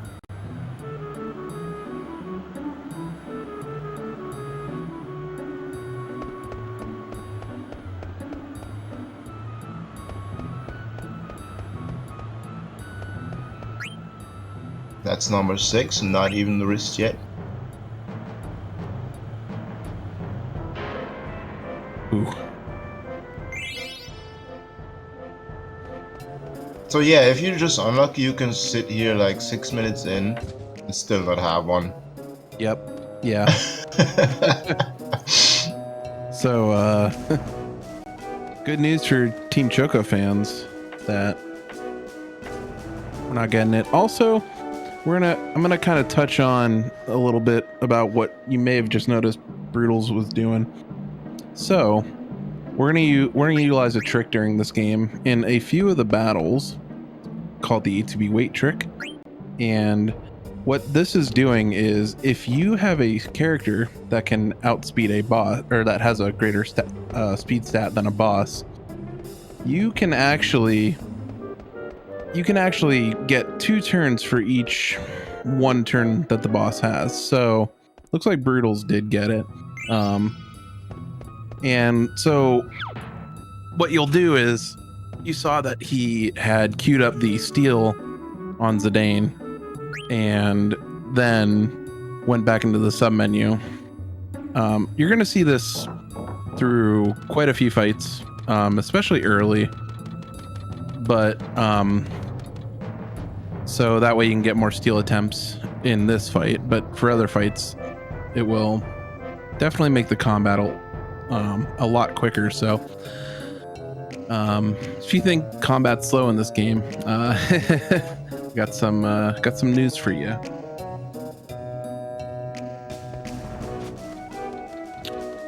And also moving into the Neo Azul here, is going to fire off the good old Thundaga chain here, the good old Thundaga shot, do a lot of damage. And then he's going to move into Arch Azul, where he'll go into Galleon Beast again here and just whack away with the good old melee attacks that are empowered by that Power Cross on Gun 3.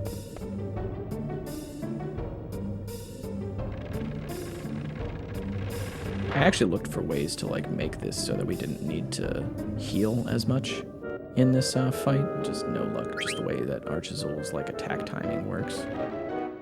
No such luck. There we go, and Archazul goes down. Nice.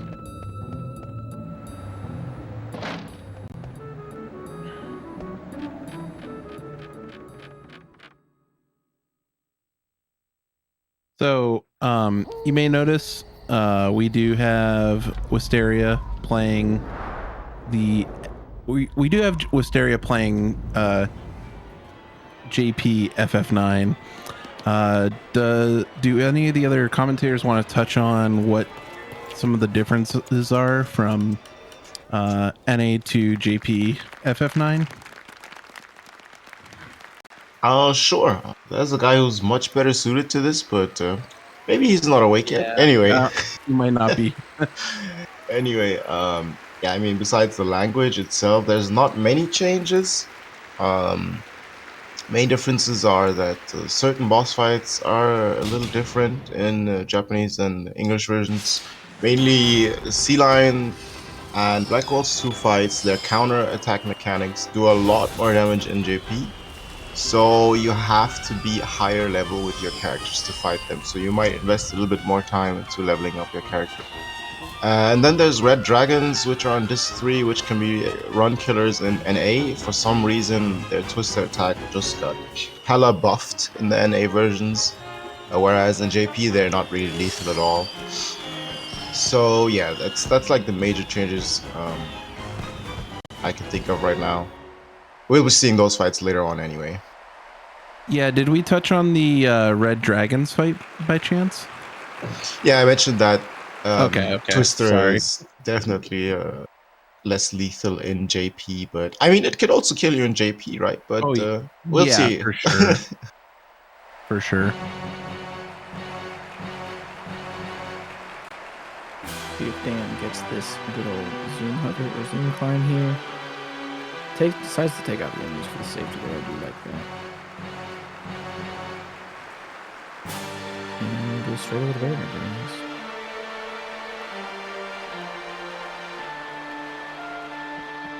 Yeah, message from chat, Monkey Slinger. That's actually correct. If you get the 100 nobles in JP, you do not get 10,000 gil, so even if you have the perfect execution. I don't know what the max skill is, I guess 1,000. But yeah, in NA and Western versions, you can get up to 10,000 gil, which helps a lot in a speedrun if you can do it. It like saves estimately 20 seconds throughout the entire run to get the nobles. But it's not mandatory on most routes anyway. So we're going to go into the King Leo fight, which actually, it's not a dangerous fight, but it is very much it is a fight that runners can definitely struggle to optimize. So this fight is very important to use the ATB weight trick that we used earlier. Both Zidane and Blank can actually both outspeed King Leo. Marcus can, but it requires that Marcus goes first in the turn order, and it's actually pretty tight. So we'll see if Wisteria gets us in. Very nice. Wisteria got it in. Definitely made that fight a lot shorter. I think Marcus only outspeeds King Leo by like 1 speed stat or something. It's really, really tight. Beautiful Leo fight. Yeah, that looked like a very good fight. I don't think there was a spell in there. Spells are just very slow. These guys have a 50-50 chance of using an attack or casting a spell, and you just want them to do quick attacks because it's much faster.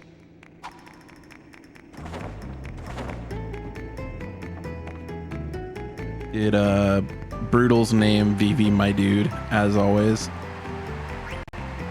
And yeah, here you have Wisteria going into Nobles. I'm sure most of you remember this minigame. Impossible as a kid, still impossible today.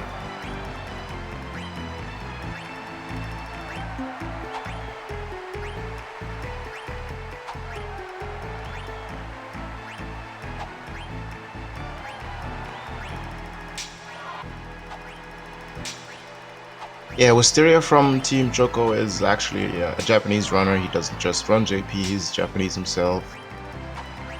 Brutals for Team Tonberry is our charming Englishman.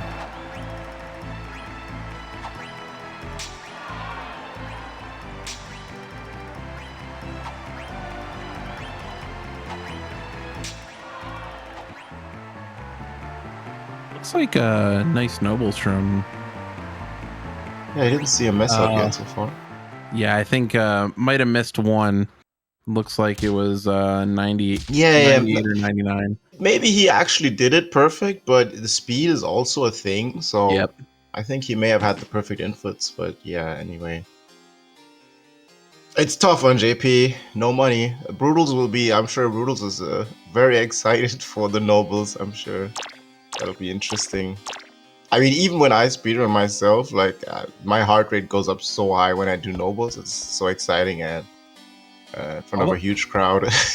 I'll like forget to breathe. Like last year during the relay, I was doing nobles and I just kind of like stopped breathing. Yeah, I can imagine. And I do that even in like PB attempts. It's just yeah, same.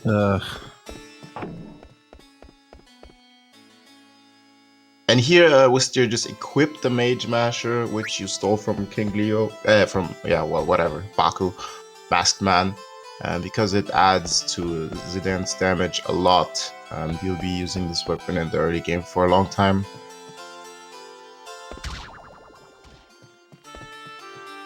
Zidane's called Mutt for Brutals. I'm sure he has some plan. Yeah, I'm sure there's a plan there. All right, we got Brutals going into the Leo fight. Let's see how this goes. My man has abandoned me, man. He went over to blue text boxes. I can't believe this guy. You know, it's just, I'm just glad that Brutals decided to see the light on the big stage. The infamous debate about the blue and gray boxes. You know, I just switch it up every run nowadays, you know, but I still get a hate from everybody no matter what. Hey, that's better than just picking one side. I do gray like one every like 100 runs or something. So here, like, the objective of this fight is to beat King Leo. Brutals is going straight for Leo. Usually people kill off the brothers because their turns waste time. You can definitely just go for Leo here. You're giving these guys free turns, and Brutals got lucky here. They both use their quick attack, which is really good for him. So he's gonna get a decent fight here too. And then he's going into Nobles. Good luck, Brutals.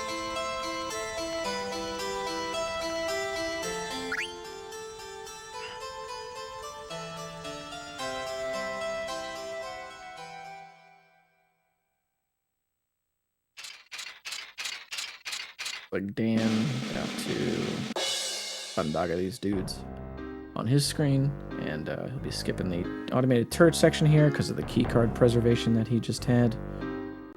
Nailed all the zoom climbs, so looking solid.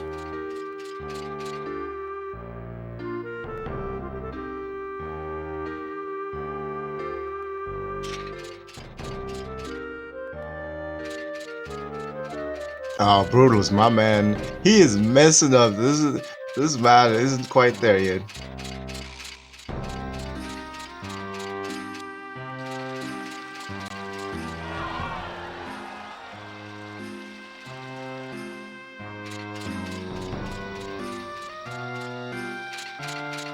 Yeah, if you mess up once, you're not gonna get the 10,000 gil. As I said, it helps getting that. You have an easier gil route and you save a little bit of time, but it's not the end of the world if you don't get it. There actually was, and this was something we recently found out. Bomb was doing a run like a couple months back and actually missed like one of the first couple inputs on nobles and still ended up getting the rest of them done timely manner. I think still managed to get 100 nobles. I don't know the exact that's crazy. I don't know the exact science behind it, but it very well might still be possible. to get 100 nobles. That could actually be a thing. I'm surprised if he got it, but I heard that like it has a multiplier. So like if you screw up in the beginning, it's not that bad. Whereas if you screw up later on, the multiplier goes down. So maybe if you just messed up the first input, you got it. But that's still crazy good. Yeah, it was very odd.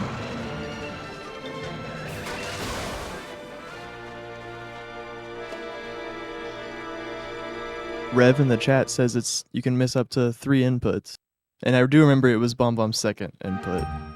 Oh, okay. Yeah. That's crazy.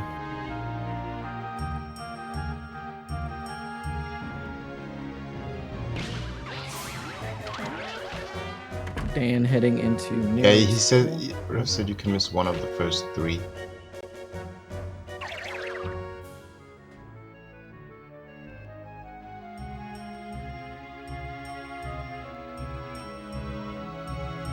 Pete eagerly awaiting his turn.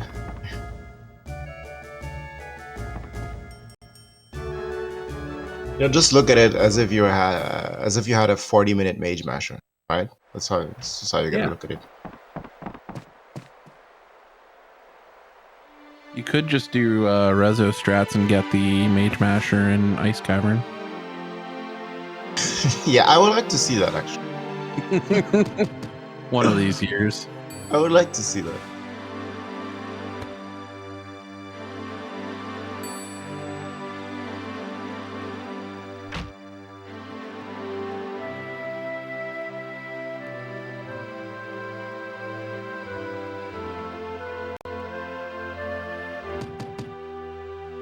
Yeah, regarding the text boxes, so when you start the game, the initial menu you change some settings, text speed, battle speed and stuff. And you can change the text box color to classic, aka blue, which is obviously a time loss. But that's, yeah, you can do that there. And runners are split upon which color to use. Common debate. We got Brutals naming Steiner Hour. So we got Mutts, we got Mutt, we got Hour. My Dude and Hour. What Captain Hour. What a crew. I see Mutt in the chat. Who says that? Who says what a crew?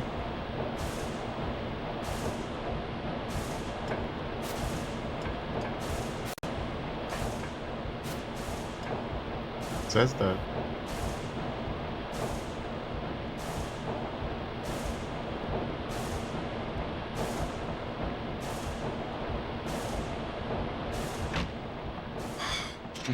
It's Rufus.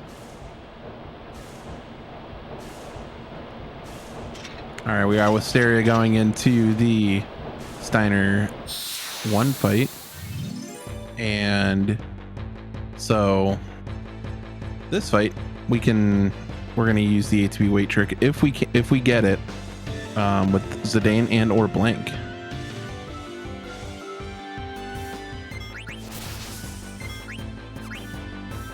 Yep, looks like we're gonna get Zidane's ATB weight in. So Zidane's gonna get 2 attacks before Steiner here. Steiner's pretty slow, so we can outspeed, get a couple attacks in, and get a quick fight. Saves about 3 to 4 seconds.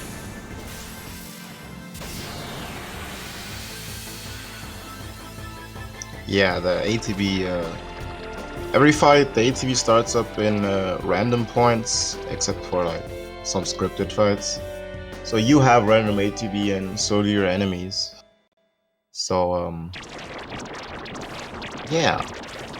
Ideally you want good ATB to save time, but that usually doesn't happen.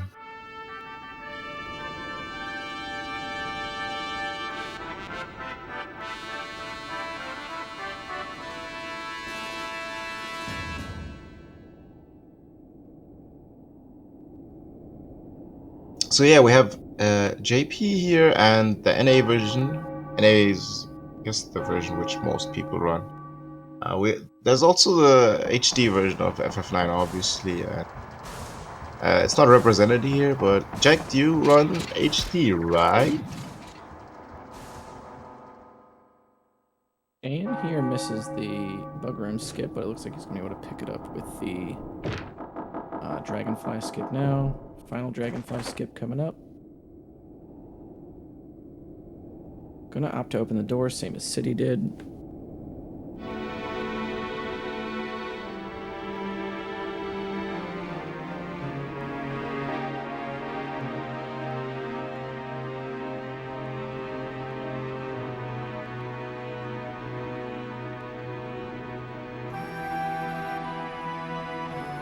Yeah, HD does definitely have some pretty big differences. For starters, the encounter rate definitely much lower on HD than the PSX versions. Also, with the, I believe HD, you also get the option to auto battle, which is pretty nice for some of the ATB weights. Not all of them. There is an ATB weight on Plant Brain that you can use, but it's pretty difficult, if not impossible, to do on HD. You can skip FMVs in HD, whereas on PSX you can't. And I'm not really sure of many other differences. I'm not super familiar with HD. Jack, do you happen to know any more differences? Yes, there is a few. On the other hand, our menus on HD, they are very, very slow. They have a lot of lag, which makes sometimes a little bit difficult to equip and move around items. Also, there is a few differences during the battle. There is a few bugs also, which is they are annoying. Yeah, that's about it. Also, we can click on the screen. We can use the mouse as to move around, which is also very useful. Yeah, right, the auto clicker. Captain just mentioned that reflect damage is lower in HD, which is also actually true for JP. Also, I forgot about this. Yeah, that was mentioned in the chat too. So real quick, touching on the Steiner 2 fight. Easiest way just to end the fight, just you kill all of your characters off except for Garnet.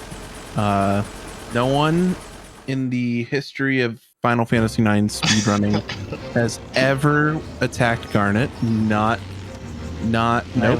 It's just not, it's not possible. It actually, if you try to attack Garnet, I'm pretty sure it will actually just skip over and it'll attack someone else, right? Like you can't obviously like attack. Oh no, you can kill the princess. I've never, nobody's ever done that, right? No, right all those runs ended in a reset for sure. Yeah, I think everybody has done that before. Yeah, it's not great if that happens. We'll just leave it at that.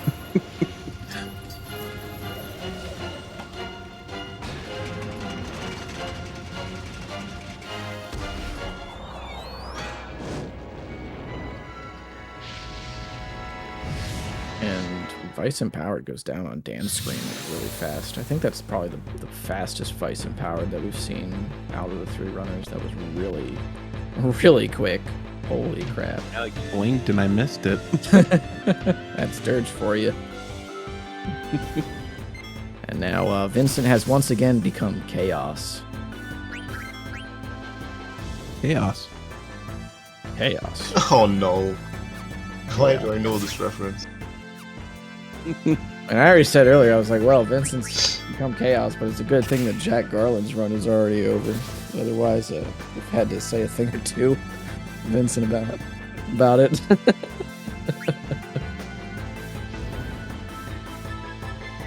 Fun fact also on the original JP version of Dirge, if you have anything other than the default scope on, you have to manually aim the gun. And so this includes death penalty. So when you go into Chaos Vincent on JP original, if you aim, you have to manually aim every time. They changed this on the standard edition that we now know and love, because, you know, it's just not great to do that. So now there's like, you get to choose between manual aiming, semi-automatic aiming, and auto aim for all unscoped weapons. So now death penalty in this version has automatic aiming, the same as any other gun would.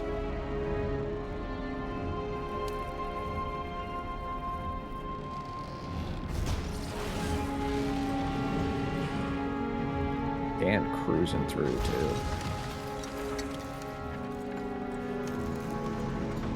Really making good use of those dashes.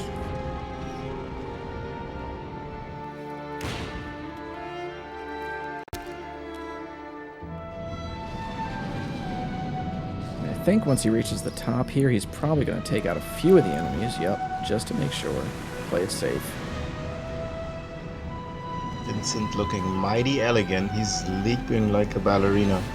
Oh yeah, that's that good old 2007 edginess right there, my guy. There's actually a fun fact about Dirge. I need to find it, but I think there was this time that I was just taking fun facts from the era of 2007 or so, and I think one of them was that, oh yeah, here we go. Here it is. So in 2006, a Super Bowl ad cost $2.5 million. Instead, the investors could have bought 50,000 copies of Dirge of Cerberus.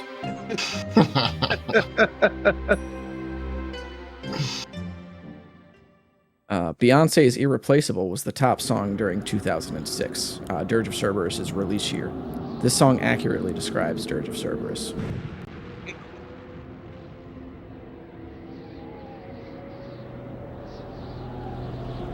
I feel like I need to go find some fun facts for FF9 now. Gotta step up my game. I think the chat will take care of that. We are going to have the bomb fight on with Brutals. Anyone get to spend the bomb skip? Yeah, so bomb skip's kind of a recent thing found by Roaming Merc and I believe Rev also in the chat. But basically what we're doing is I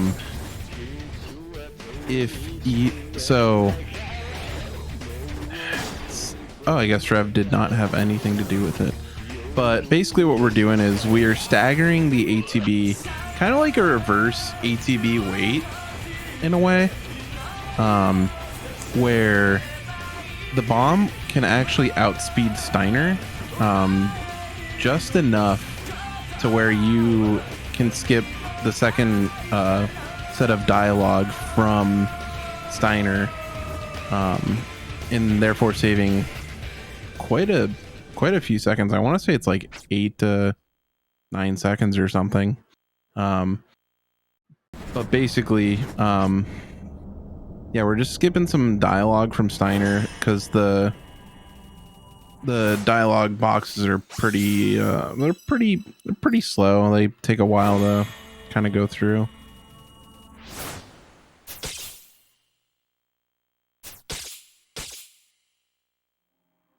Yeah, and we say skip here, but you know, this is one of the few skips this game even has, and all these skips save like 2 to 3 seconds, if at all. We really don't have any like major skips. Maybe in Disc 3 skipping a Mistron fight, but there's really not huge skips. So we take all the time we can get, including these 3 seconds, and I think Brutal's got the skip there. You didn't see the last 10. Yeah, I believe Wisteria also got it too. Yeah, actually, I think he got the last one. No, we still got the last line from Steiner. Oh, okay. He missed some. Missed it. Yeah, and Zidane is surging over there on Wisteria's screen. This is the limit break system of this game. Trance I'm sure you know and love it. And we got the final boss coming up for Dirge of Cerberus here on Dan's end. Get him, Dan. So Mega Cocoon is going to come out. Going to aim in. And then here comes Omega Vice, so get ready on time. It'll be coming up in about 30 seconds or so, I think.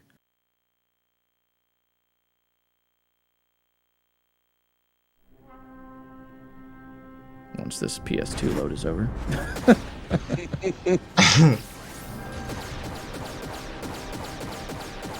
And here we go.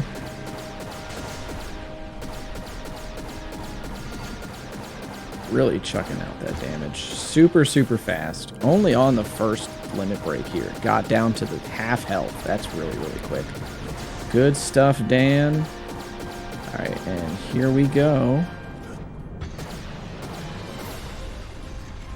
That is going to be time for Team Mog. GG's, Dan. GG's. So, thanks a lot, guys. Good game. Just as a little send-off, once again, my name is DECosmic, and the runners today were NT1 Evolution, DynamiteDanTNT, and City Hall. This game it slaps. It's great. It's an incredible run. It's come very, very far in the last couple of years, especially. We would love to have anybody that is interested in running like a PS2 third-person shooter action game. There's a lot of cool tech, a lot of cool strats. There's a tutorial out that Dan made that's up on his YouTube channel. You can follow him at DynamiteDanTNT on Twitch, NT1 Evolution at that name on Twitch as well, and City Hall is on YouTube under City Space Hall. And if you like Devil May Cry and other action games and stuff, you can follow me, I guess. But thank you so much, FF Relay, for having us. It's been a joy to be here. And yeah, FF9, y'all have fun.